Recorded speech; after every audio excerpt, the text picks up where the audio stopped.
อนุขอน้อมไหว้แด่คุณพระศรีรัตนตรัยอันเป็นคันธงใสสูงสุดในบวรพระพุทธศาสนามื้อนี้จะมาชี้แจงแสดงไขในหัวข้อธรรมที่มีชื่อว่า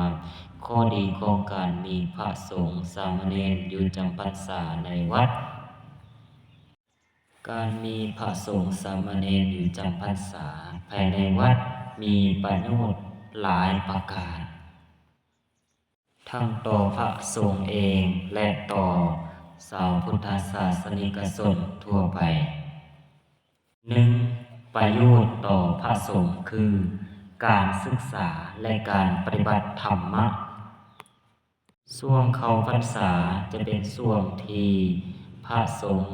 ได้อยู่ร่วมตัวกัน ศึกษาพระธรรมวินัยและแลกเปลี่ยนความรู้และปฏิบัติธรรมอย่างเต็มที่ มีเวลาหลายขึ้นในการสมาธิและภาวนาและศึกษาพระปริยัติธรรม การเผยแผ่พระธรรมคำสอนของพระพุทธเจ้า พระสงฆ์สามารถใช้ช่วงเวลานี้ในการเตรียมตัวเพื่อเทศนาสั่งสอน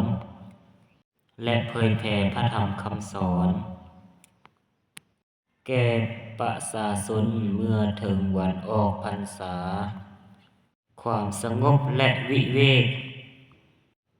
การจำพรรษาช่วยให้พระสงฆ์ได้อยู่กับตัวเองหลายขึ้นความสงบและวิเวกเหมาะแก่การปฏิบัติธรรม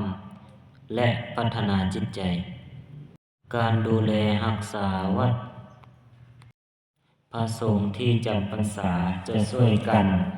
รักษาและดูแลวัดทำความสะอาดและพัฒนาวัด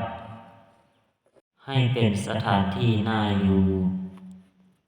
และเหมาะสมแก่การปฏิบัติธรรม 2. ประโยชน์ต่อพุทธศาสนิกชนการเข้าถึงพระธรรมคำสอนพุทธศาสนิกชนสามารถเข้าวัดเพื่อฟังเทศน์ฟังธรรมและสอบถามปัญหาธรรมะจากพระสงฆ์ได้ง่ายขึ้นการทำบุญการเข้าพรรษาเป็นโอกาสอันดีที่พุทธศาสนิกชนจะได้ทำบุญเช่นถวายทานถวายผ้าอาบน้ำฝน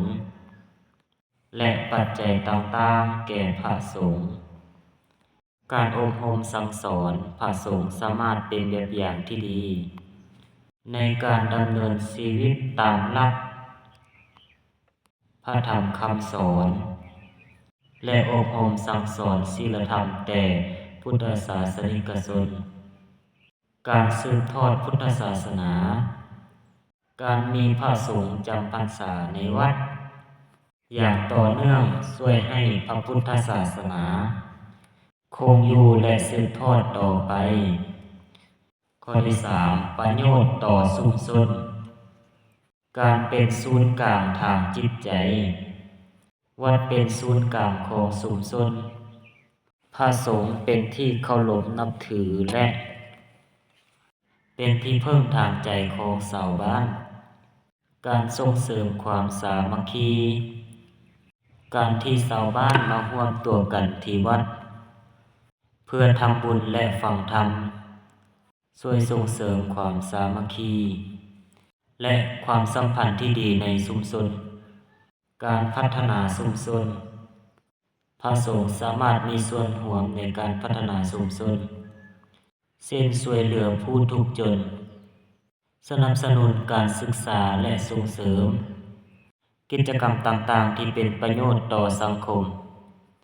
สรุปการมีพระสงฆ์จำพรรษาอยู่ในวัดมีประโยชน์หลากหลายทั้งต่อพระสงฆ์และพุทธศาสนิกชน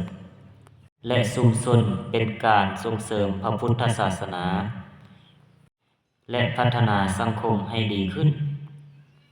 ซึ่งนี้ก็คือหัวข้อธรรมที่มีชื่อว่าข้อดีของการมีพระสงฆ์สามเณรอยู่จำพรรษาในวัดซึ่งเอามาฮอดนี้ก็เห็นว่าสมควรแก่เวลาแล้วก็จะได้ยุติไว้แต่เพียงเท่านี้ขอขอบใจ